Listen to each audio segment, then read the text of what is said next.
Welcome back students. आज हम लोग सॉल्व करने वाले हैं सैंपल पेपर और आप लोगों को पता है आगामी बोर्ड एग्जाम के लिए कितना महत्वपूर्ण होने वाला है ये। सबसे पहले हम लोग ऑब्जेक्टिव क्वेश्चन को सॉल्व करेंगे और इसके बाद जो सब्जेक्टिव क्वेश्चन है उसको बारी बारी से सॉल्व करेंगे। यहाँ पे देखो फर्स्ट क्वेश्चन में आपसे पूछा गया the HCF of Kn93 is 31, मतलब कहा गया K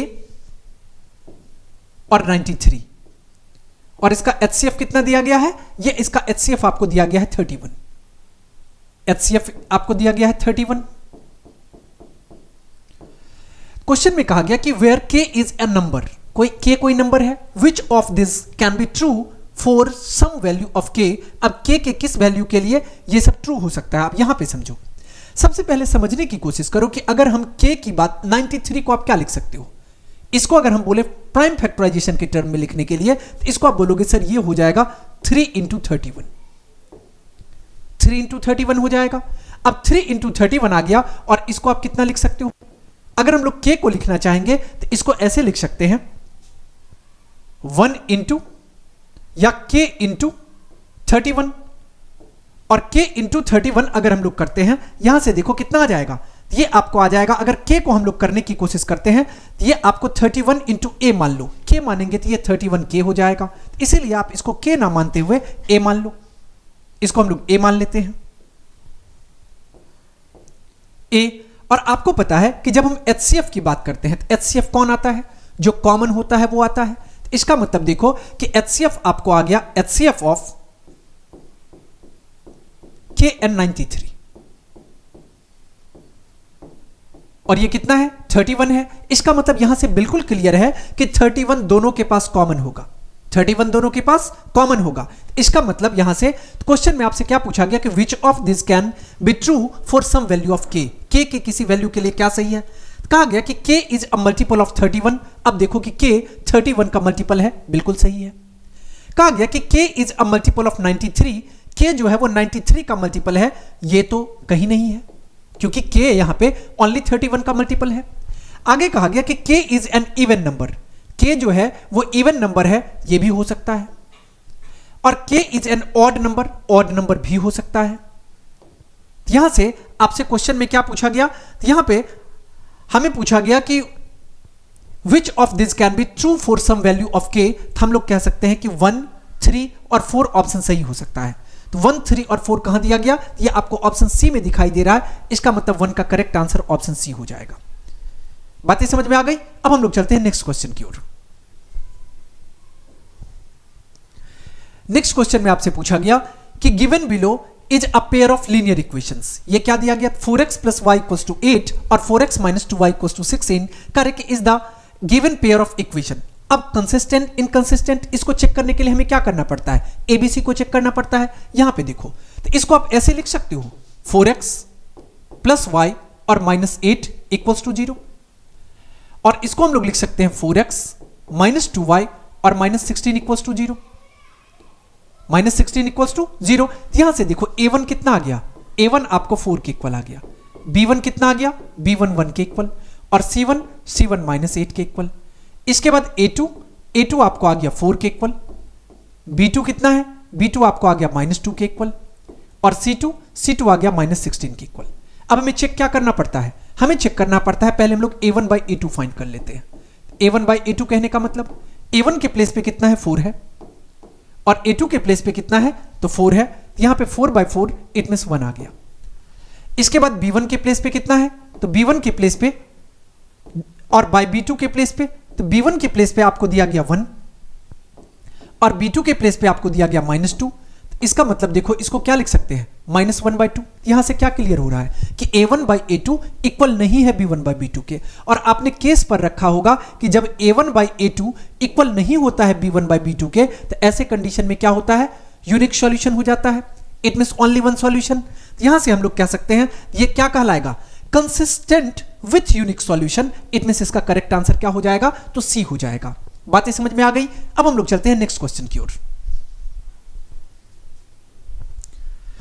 नेक्स्ट क्वेश्चन में आपसे पूछा गया कि what is the value of k such that the following pair of equations have infinitely many solution. अब आपको कंडीशन पता होना चाहिए कि कब होता है इनफाइनाइटली मेनी सॉल्यूशन। आपको पता है कि a1/a2 इक्वल्स टू b1/b2 और इक्वल अगर हो जाए c1/c2 के, तो ऐसे कंडीशन में इनफाइनाइटली मेनी सॉल्यूशन होता है।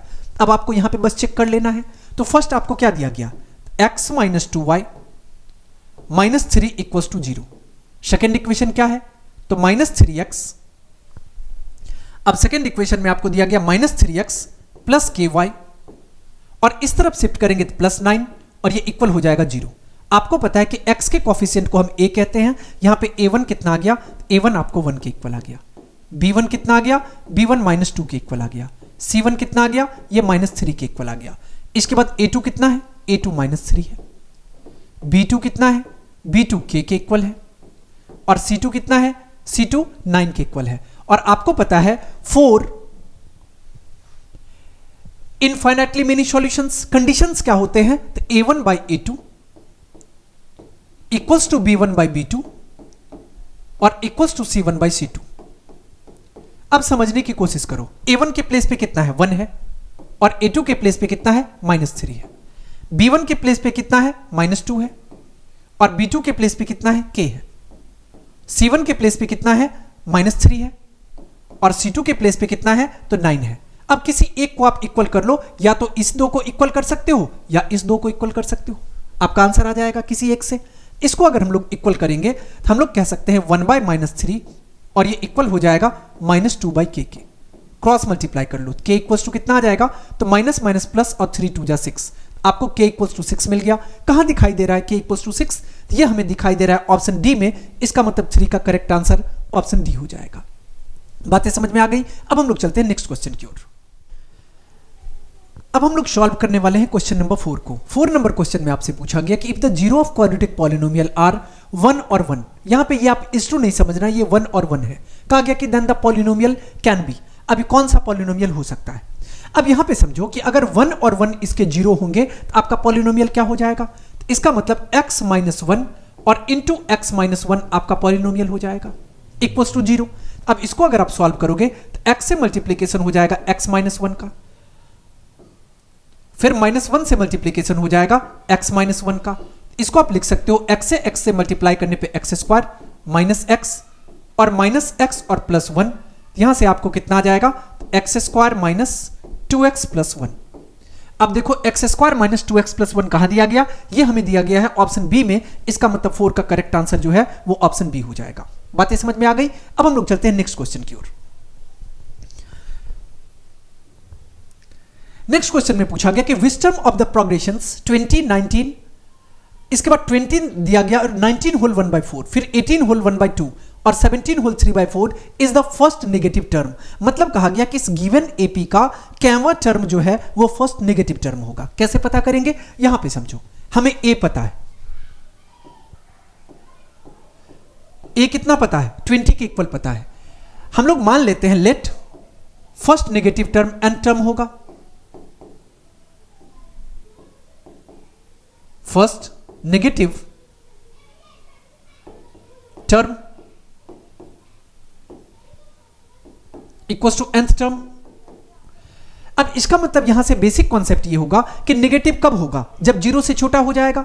इसका मतलब a आपको कितना के इक्वल दिखाई दे रहा है, a हमको 20 के इक्वल दिखाई दे रहा है। और कॉमन डिफरेंस कैसे पता करोगे, आपको पता है a2 minus a1 common difference होता है। यहां से 19 होल 1/4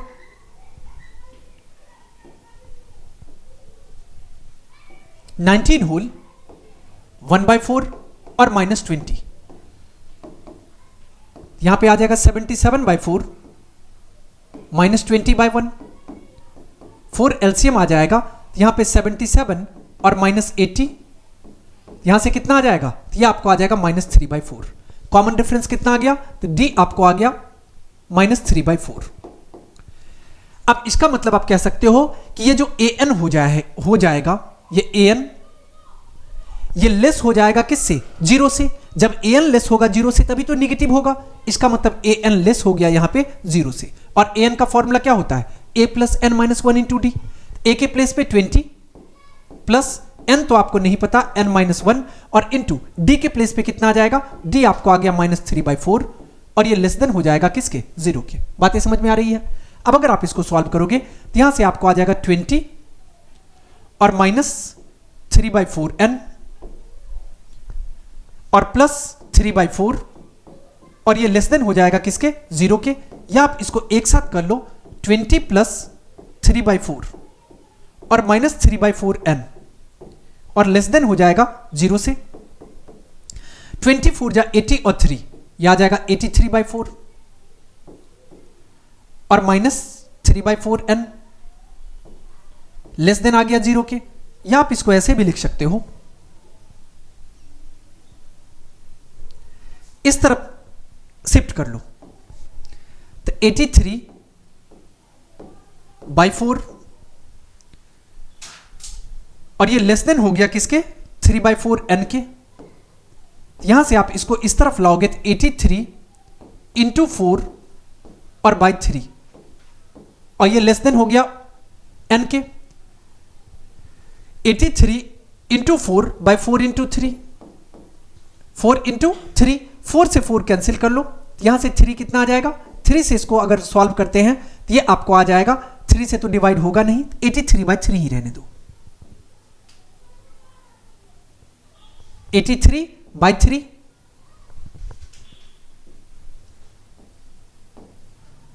अब इसको अगर हम लोग डिवाइड करेंगे तो कितना आ जाएगा, 3 से डिवाइड करने पे 3 × 2 = 6, 2 8, 3 7 = 21, 2 3, यहां पे n आ जाएगा। अब यहां पे देखो कि n क्या आ गया, यहां पे 27/2/3 इससे ग्रेटर हो गया n, इसका मतलब यहां से हम लोग कह सकते हैं कि n कितना आ जाएगा, तो 28 आ जाएगा। तो n इज 28, क्योंकि 27/2/3 से बड़ा होना चाहिए, 28 टर्म होगा, 28th टर्म। और ये किसमें दिया गया, ये आपको दिया गया ऑप्शन बी में, इसका मतलब 5 का करेक्ट आंसर ऑप्शन बी हो जाएगा। बातें समझ में आ रही है। अब हम लोग चलते हैं नेक्स्ट क्वेश्चन की ओर।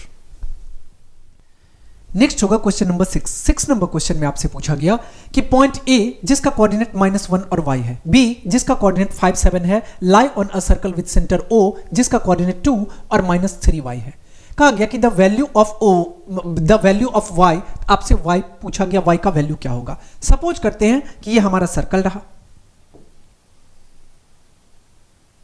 सर्कल है, इसका सेंटर O है जिसका कोऑर्डिनेट कितना है, O का कोऑर्डिनेट आपको दिया गया 2 और -3y। अब कहा गया कि इसके सर्कल पे इसका मतलब इसके सरकमफ्रेंस पे 2 पॉइंट है। एक पॉइंट आप A मान लो जिसका कोऑर्डिनेट आपको दिया गया -1y, एक कोऑर्डिनेट आप B मान लो, एक पॉइंट B मान लो जिसका कोऑर्डिनेट आपको दिया गया 5 और 7।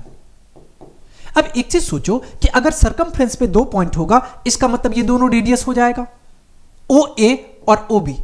OA और OB क्या होगा, रेडियस, और रेडियस इक्वल होगा। तो हम लोग यहां से कह सकते हैं direct OA equals to OB। अब फॉर्मूला, डिस्टेंस फॉर्मूला अप्लाई करो। डिस्टेंस फॉर्मूला क्या होता है, √x2 - x1 का स्क्वायर, इसका मतलब -1 और -2 का स्क्वायर प्लस y2 - y1 का स्क्वायर, इसका मतलब y और माइनस प्लस 3y का स्क्वायर, और ये इक्वल हो जाएगा यहां पे x2 - x1 का स्क्वायर। OB की बात करेंगे तो 5 - 2 का स्क्वायर प्लस y2 - y1 का स्क्वायर, इसका मतलब 7 और माइनस प्लस 3y का स्क्वायर।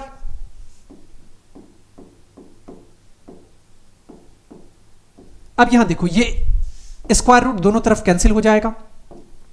अब देखो कि -1 और -2, -3 आएगा, -3 का स्क्वायर करने पे +9 आ जाएगा। अब प्लस a + b का होल स्क्वायर करो तो ये आ जाएगा a स्क्वायर b स्क्वायर, अब प्लस 2ab, इट मीन 3 2 जा 6 और ये आ जाएगा 3 2 जा 6 और यहां पे y स्क्वायर इक्वल्स टू, इसको सॉल्व करो, 5 - 2 इट मीन 3 का स्क्वायर करने पे 9, तो ये आपको 9 आ जाएगा, प्लस a स्क्वायर कहने का मतलब 7 का स्क्वायर 49, b स्क्वायर कहने का मतलब 9y स्क्वायर, अब प्लस 2ab, इसका मतलब 7 3 जा 21 2 जा 42 y आ जाएगा। ओके, अब यहां पे देखो वाई स्क्वायर, 9y² यहां भी और 9y² यहां भी कैंसिल कर लो। इसको हम लोग लिख सकते हैं यहां से 9 प्लस 6y² और y² 7y² इक्वल्स टू, यहां पे आ जाएगा आपको 49 और 9 58 58 अब प्लस आ जाएगा 42y। अब इसको इस तरफ शिफ्ट कर लो, इसको हम लोग लिख सकते हैं 7y² माइनस 42y माइनस 58 और प्लस 9, ये इक्वल हो जाएगा 0 के। या आप इसको लिख सकते हो 7y² माइनस 42y और माइनस 49। ओके, और ये इक्वल हो जाएगा किसके, 0 के। अब चाहो तो 7 कॉमन ले लो, अगर इसमें हम लोग 7 कॉमन लेंगे तो ये आ जाएगा y² माइनस 6y और माइनस 7 इक्वल्स टू 0। या आप इसको यहां पे लिख सकते हो y² माइनस 6y और माइनस 7 और ये इक्वल हो जाएगा 0 के। अब इसको फैक्टराइज करने की कोशिश करो, बेस्ट मेथड होगा मिडिल टर्म में स्प्लिट कर लो, 7 1 जा 7 हो जाएगा। इसका मतलब y² प्लस y और माइनस 7y और माइनस 7 इक्वल हो जाएगा 0 के। अब यहां पे y कॉमन ले लो, y कॉमन लेंगे तो ये y प्लस 1 हो जाएगा। यहां से माइनस 7 कॉमन लेंगे तो ये भी y प्लस 1 हो जाएगा और ये इक्वल हो जाएगा 0 के। एक फैक्टर आपको निकल के कितना आ गया, तो y प्लस 1, दूसरा फैक्टर निकल के आ गया y माइनस 7 और ये इक्वल हो गया 0 के। यहां से देखो कि जब हम लोग y प्लस 1 को 0 के इक्वल करेंगे तो y इक्वल टू कितना आ जाएगा, माइनस 1, और जब हम लोग y माइनस 7 को 0 के इक्वल करेंगे तो y इक्वल टू कितना आ जाएगा, 7। तो माइनस 1 और 7 होना चाहिए। माइनस 1 और 7 कहां दिखाई दे रहा है, आपको ऑप्शन बी में दिखाई दे रहा है। इसका मतलब 6 का करेक्ट आंसर जो है वो ऑप्शन बी हो जाएगा। बातें समझ में आ रही है। अब हम लोग चलते हैं क्वेश्चन नंबर 7 पे।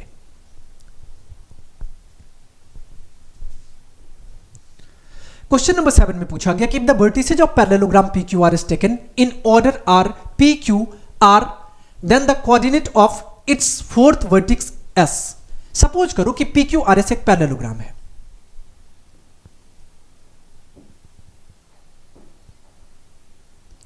इसको हम लोग P मान लेते हैं, इसको आप P मान लो, ये P वर्टेक्स रहा, ये Q वर्टेक्स रहा, ये R रहा और ये S रहा, P Q R और S। अगर हम P के कोऑर्डिनेट की बात करें, P कितना दिया गया, 3 4, Q कोऑर्डिनेट कितना है, -2 और 3, R कोऑर्डिनेट कितना है, तो -3 -2, और S के बारे में आपको नहीं पता कि S क्या होगा, ये तो हमको भी नहीं पता और आपको भी नहीं पता। अब देखो S के बारे में अभी तक हमें कोई इंफॉर्मेशन नहीं है, तो इसको XY मान लेना ज्यादा बेटर होगा। इसको X मान लो और एक को Y मान लो, इसका X कोऑर्डिनेट X और Y कोऑर्डिनेट Y। अब आपको एक बात पता है कि पैरेललोग्राम के डायगोनल एक दूसरे को बाइसेक्ट करते हैं। अगर एक दूसरे को बाइसेक्ट करते हैं तो यहां पे सपोज करो कि ये इसका डायगोनल रहा और ये इसका डायगोनल रहा, और ये जिस पॉइंट पे एक दूसरे को बाइसेक्ट करते हैं इसको हम लोग कुछ मान सकते हैं। तो इसका मतलब SQ का मिड पॉइंट और PR का मिड पॉइंट इक्वल हो जाएगा। द मिड पॉइंट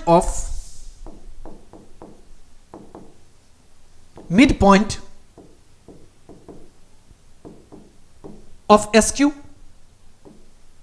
ये इक्वल हो जाएगा मिड पॉइंट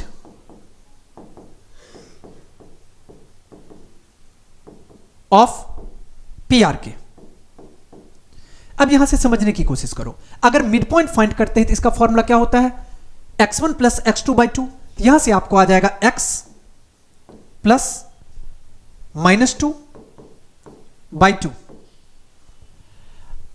ये कितना आ जाएगा, तो ये आपको आ जाएगा x प्लस -2/2, और y के बात करें तो y कितना आ जाएगा, तो y प्लस 3, y अब प्लस 3 और /2। ऐसे ही इसके लिए अगर बात करें तो ये आपको आ जाएगा -3 प्लस 3/2, और ये कितना आ जाएगा, तो 4 -2 और /2। बातें समझ में आ रही है, क्योंकि इसका फॉर्मूला होता है मिड टर्म के लिए x1 प्लस x2/2 और y1 प्लस y2/2, हमने बस पुट कर दिया। यहां पे आप कह सकते हो, ये आपको आ जाएगा x -2/2, और ये आ जाएगा y प्लस 3/2 इक्वल्स टू ये आ जाएगा 0/2 और ये आ जाएगा 4 - 2 तो 2/2 कहने का मतलब 1। अब आप एक बार x को इक्वल कर लो, एक बार y को इक्वल कर लो। यहां से हम लोग कह सकते हैं ये x - 2/2 0 के इक्वल होगा, x - 2/2 इक्वल्स टू यहां पे x कोऑर्डिनेट कितना है 0/2 या इसको 0 भी कहा जा सकता है, तो 0 के इक्वल आ गया। तो यहां से x कितना आ जाएगा 0 × 2 करोगे तो 0 आएगा, इसका मतलब +2 आ गया, x आपको +2 आ गया। अब इसके बाद y कोऑर्डिनेट फाइंड करो, हम लोग कह सकते हैं y + 3/2 और ये इसका y कोऑर्डिनेट कितना है 1 के इक्वल है, तो 1 के इक्वल आ गया। यहां से आपको मिल गया y + 3 = 2 और y = कितना आ जाएगा, ये आपको आ जाएगा 2 - 3 it means -1।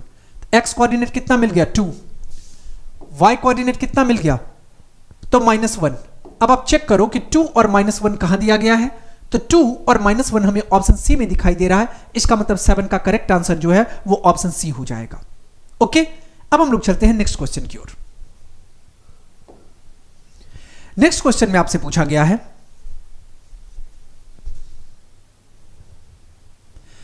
In the figure given below DE parallel AC के है, मतलब ये लाइन DE और AC पैरेलल दिया गया, कह रहे कि DF पैरेलल AE के है, DF पैरेलल किसके है AE के है, कह रहे कि which of this is equal to BF by FE। आपसे पूछा गया BF और बाय FE। अब आपको इतना पता होगा कि BF बाय FE की बातें हो रही है, तो ये रहा आपका BF और ये रहा FE। अब ये आपको पता है कि DF और AE आपको पैरेलल दिया गया है, हम लोग चाहे तो यहां पे BPT यूज कर सकते हैं। अगर हम लोग यूज करेंगे तो BD by DA BE by AC के इक्वल हो जाएगा, BD by DA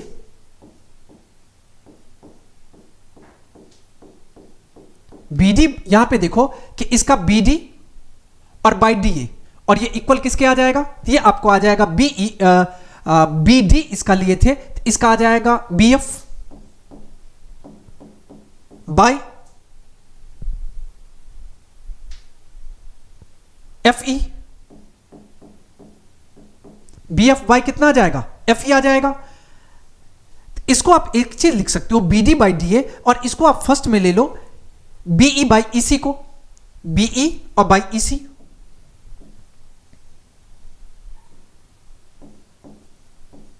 BE by EC इसको आप मान लो इक्वेशन फर्स्ट। ऐसा हमने क्यों लिया, क्योंकि हमें यह पता है कि DE और AC पैरेलल है, DE पैरेलल है AC के। अब चलो सेकंड में आ जाओ, एक और लाइन आपको दिया गया DE parallel DF parallel AE, DF parallel है किसके AE के। अब DF अगर आपको AE के पैरेलल दिया गया, इसका मतलब आप यहां लिख सकते हो BD बाई DA इक्वल हो जाएगा किसके, तो FB बाई FE के, FB बाई FE बाई कितना आ जाएगा, ये आपको आ जाएगा FE और ये इक्वल किसके आ जाएगा, तो BD बाई DA के। अब इसको आप मान लो इक्वेशन सेकंड। अब हम लोग चलते हैं from equation first and second, from equation first and second. अगर हम फर्स्ट और सेकंड यहां पे देखो, इस दोनों इक्वेशन का LHS इक्वल है, इसका मतलब RHS भी इक्वल हो जाएगा। यहां से हम लोग कह सकते हैं BE by EC, BE by EC equal हो जाएगा FB बाई FE के, FE के। ओके, तो आपसे क्वेश्चन में क्या पूछा गया कि BF बाई FE किसके इक्वल हो जाएगा, तो BE बाई EC के। तो BE बाई EC कहां दिया गया, ये हमें ऑप्शन बी में दिखाई दे रहा है, इसका मतलब 8 का करेक्ट आंसर जो है वो ऑप्शन बी हो जाएगा। ओके, अब हम लोग चलते हैं नेक्स्ट क्वेश्चन की ओर।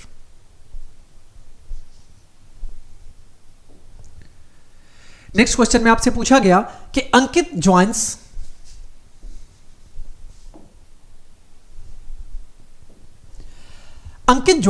the center of the two pulleys and observes line segment P1S1, ये रहा आपका P1S1 and P2S2, कह रहे कि when extended meet at a point x, जब एक्सटेंड करता है तो x पॉइंट पे मीट करता है, which line segment is equal to the length of P1S1। अब P1S1 किसके इक्वल होगा? आपको इतना पता होगा कि अगर एक्सटीरियर पॉइंट से टेंजेंट ड्रॉ किया जाए तो उसका लेंथ इक्वल होता है। यहां पे देखो कि P1S1 ये किसके इक्वल हो जाएगा? P2S2 के इक्वल हो जाएगा। P2S2 कहां दिया गया? ये आपको ऑप्शन डी में दिखाई दे रहा है, इसका मतलब 9 का करेक्ट आंसर ऑप्शन डी हो जाएगा। ओके, अब हम लोग चलते हैं नेक्स्ट क्वेश्चन की ओर। नेक्स्ट क्वेश्चन में आपसे पूछा गया कि the area of the circle that can be inscribed in a square of 6 centimetre is, मतलब कहा गया कि area of circle that can be inscribed in a square of 6 centimetre.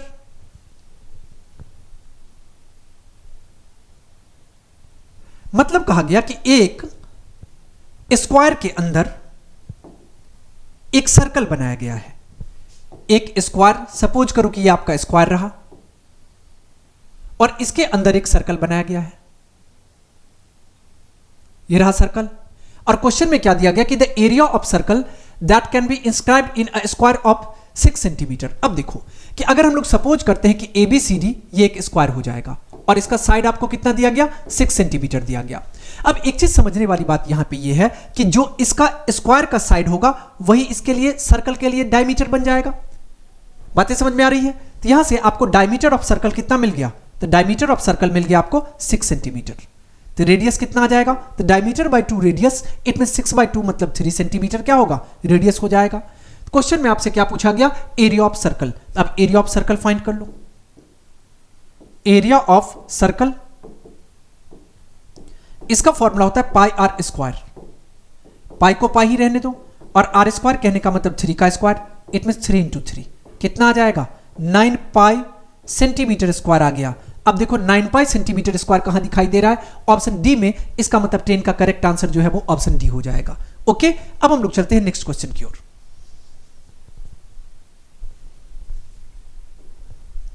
Next question में आपसे पूछा गया if x tan 60 degree cos 60 degree equals to sin 60 degree cot 60 degree then x equals to, मतलब x का value क्या होगा? यहां पे देखो दिया क्या है? x tan 60 डिग्री और cos 60 degree equals to sin 60 degree और cot 60 डिग्री। और आपसे पूछा गया कि x का वैल्यू क्या होगा? x को x ही रहने दो। आपको पता है कि tan 60 का वैल्यू कितना होता है? √3 होता है, यहां से √3 ले लो। cos 60 का वैल्यू कितना होता है? 1/2 होता है, यहां से 1/2 ले लो। इक्वल्स टू sin 60 का वैल्यू √3/2 और cot 60 का वैल्यू, तो आपको पता है कि cot 60 के वैल्यू की अगर हम बात करें तो ये आपको आ जाएगा 1/√3। ओके, बातें समझ में आ रही है? सबका वैल्यू हमने पुट कर लिया। अब इसको सॉल्व करो। √3 से √3 कैंसिल, इसको हम लोग लिख सकते हैं x इक्वल्स टू कितना आ जाएगा? ये आपको आ जाएगा 1/2 और इंटू 2 अब बाई √3। 2 से 2 कैंसिल कर लो, तो यहां से कितना आ गया? 1/√3 आ गया। तो 1/√3 आ गया, तो x इक्वल्स टू आप यहां पे कह सकते हो, यहां में क्या पूछा गया? यहां से हमको पूछा गया कि x का वैल्यू कितना होगा, यहां पे x इक्वल्स टू कह सकते हो। अब 10 कितना का वैल्यू होता है? 1/√3। अगर हम बात करें तो ये हम कह सकते हैं यहां से कि अगर हमें x, हमें क्या सब दिया गया? x tan 60 और cos 60, sin 60 और cot 60, x का वैल्यू हमें पूछ लिया गया। अब एक चीज बताओ कि ऐसे तो हम लोग जा सकते हैं, लेकिन हमें यहां से एक्यूरेट आंसर नहीं आ रहा है क्योंकि हमने सबका वैल्यू पुट कर लिया। अब हमने सबका वैल्यू अगर पुट किया तो tan 60 है और cos 60, sin 60 है और cot 60, घबराने की कोई बात नहीं। tan 60 का वैल्यू हमने √3 पुट किया, cos 60 का वैल्यू हमने 1/2 पुट किया। अब इसके बाद यहां पे x जो है ये कितना आ गया? तो ये आपको आ गया 1/2 और sin का वैल्यू √3/2 और cot 60 का वैल्यू 1/√3। हमने इसको सॉल्व किया तो यहां पे कितना आ गया? तो ये आपको कैंसिल हो गया, तो यहां से आपको मिल गया 1/2 और इंटू 2 और बाई √3। अब 1/√3 आ गया। अब एक चीज आपको बस सोचना होगा कि 1/√3 कितना डिग्री के इक्वल होता है। तो यहां पे 1/√3 की बात करें तो ये tan 30 डिग्री के इक्वल होता है। अब आपको पता है कि इसके प्लेस पे हम tan 30 डिग्री लिख सकते हैं। ओके, इसका मतलब थीटा कितना का हो जाएगा? tan 30 degree x tan 30 degree के इक्वल आ गया। ओके, यही आपका करेक्ट आंसर हो जाएगा। अब हम लोग चलते हैं नेक्स्ट क्वेश्चन की ओर। नेक्स्ट क्वेश्चन में आपसे पूछा गया if cot theta equals to 1/√3 तो value of sec square theta plus cosec square theta is. यहां से देखो कि कॉट थीटा आपको दिया गया, कॉट थीटा कितना है 1/√3 के इक्वल है, और आपको यह पता होना चाहिए कि कॉट में कितना का वैल्यू 1/√3, तो बोलोगे सर कॉट 60 का वैल्यू 1/3 होता है, 1/√3 होता है, इसके प्लेस पे हम कॉट 60 लिख सकते हैं। कॉट से कॉट कैंसिल, यहां से थीटा मिल गया कितना 60 डिग्री का। अब आपको थीटा 60 का मिल गया, अब वैल्यू फाइंड कर लो, sec square theta plus cosec square theta,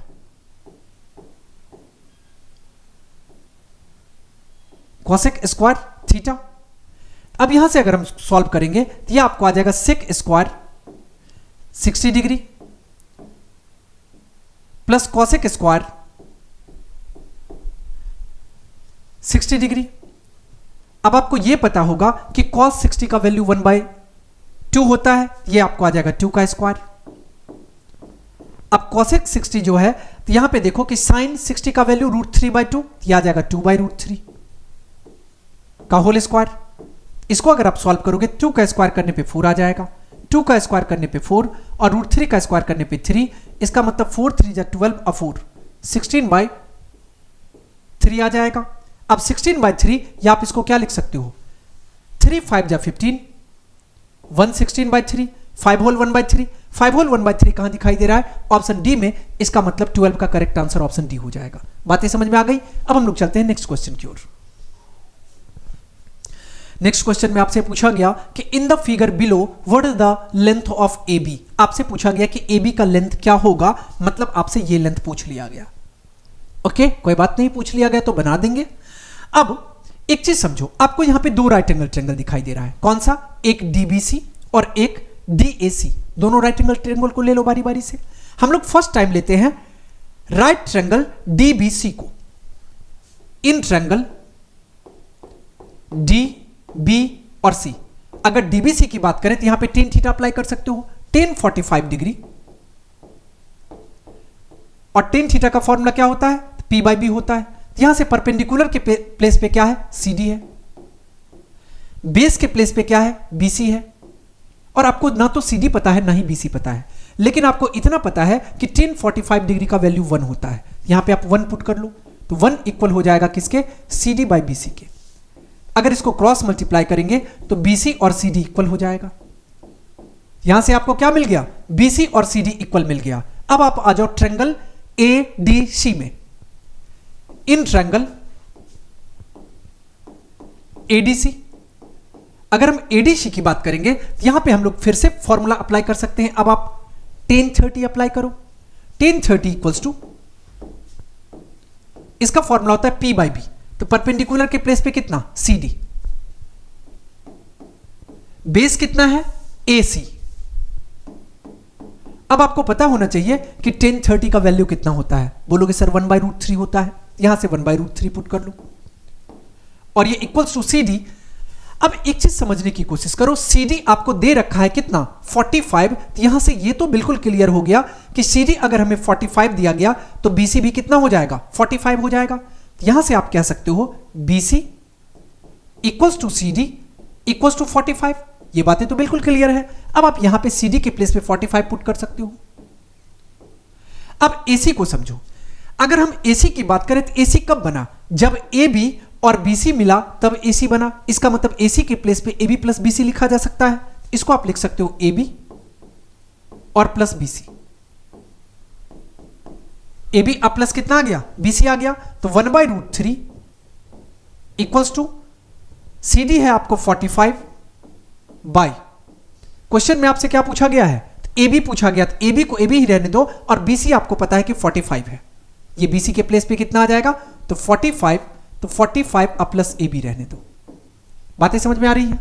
अब इसको क्रॉस मल्टीप्लाई कर लो, इसका मतलब क्रॉस मल्टीप्लाई करने पे AB प्लस 45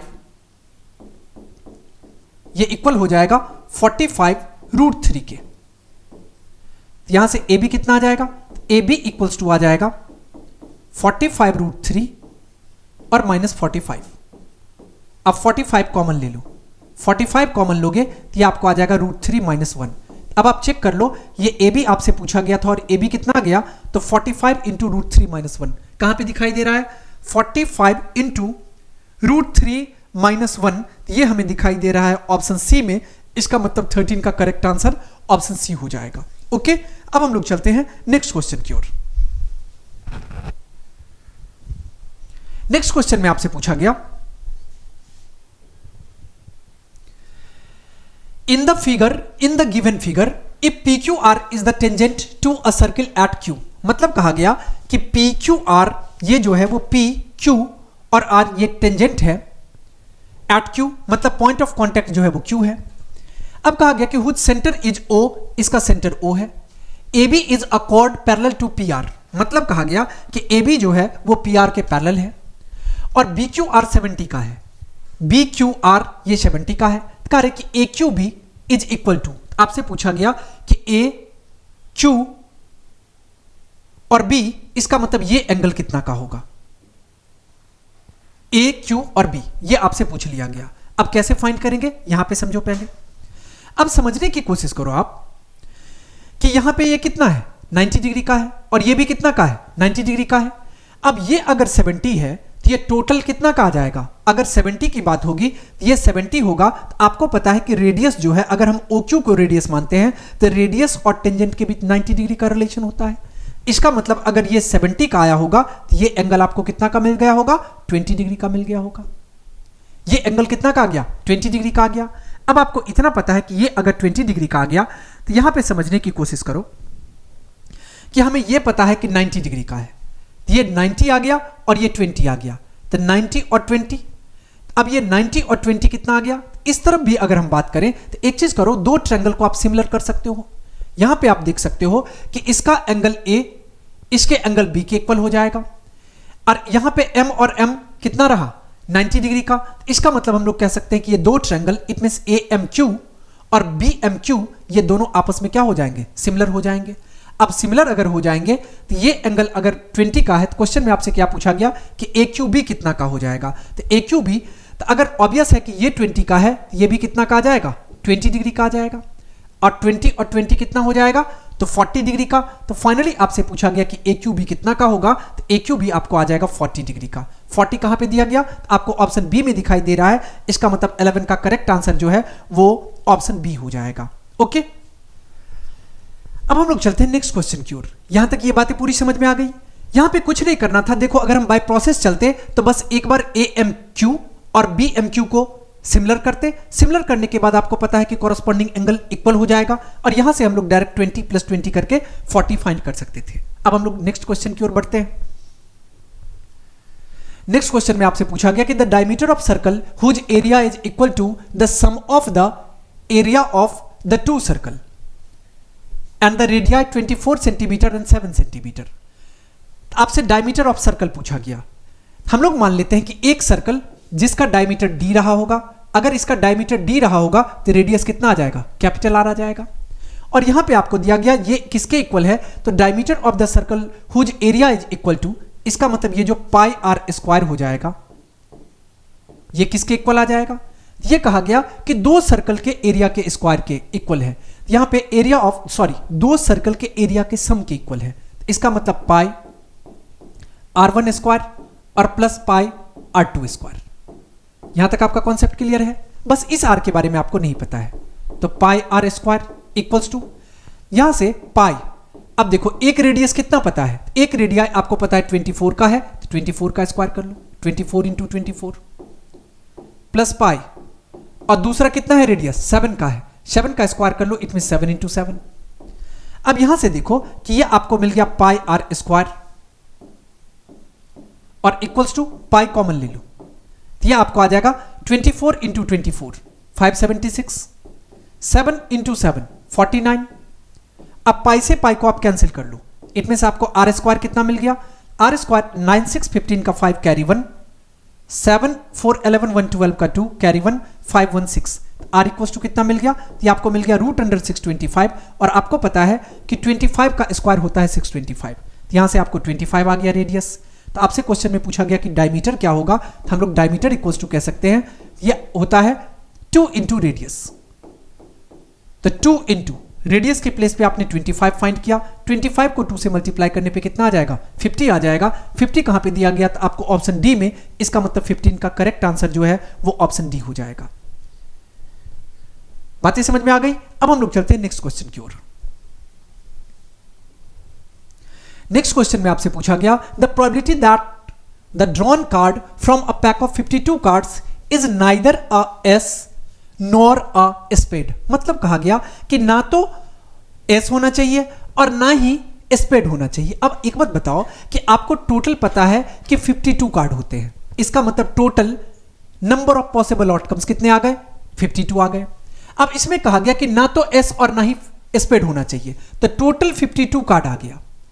और जिसमें आपको पता है कि 13 क्या होगा, स्पेड होगा। पहले तो आप 13 माइनस कर लो। अब देखो कि स्पेड जब आप काउंट कर रहे होगे तो 1s को इसमें आपने काउंट कर लिया, इसका मतलब एक्स्ट्रा 3s और बचे होंगे, यहां से हम लोग -3 कर लेते हैं। बातें समझ में आ गई। ये आपको आ जाएगा 52 और -13 और 3 16, 12 - 6 5, 4 - 1 3, सॉरी 12 - 6 तो 6 आ जाएगा और ये 4 - 1 3 आ जाएगा। तो ये आपका रहा number of favourable outcomes, number of favourable outcomes.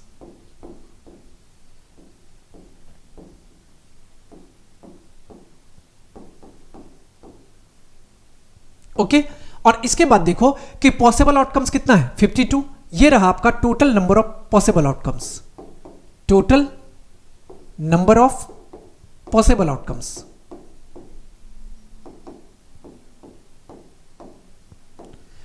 अब हम लोग प्रोबेबिलिटी फाइंड कर लेते हैं। रिक्वायर्ड प्रोबेबिलिटी क्या हो जाएगी, तो probability of getting neither N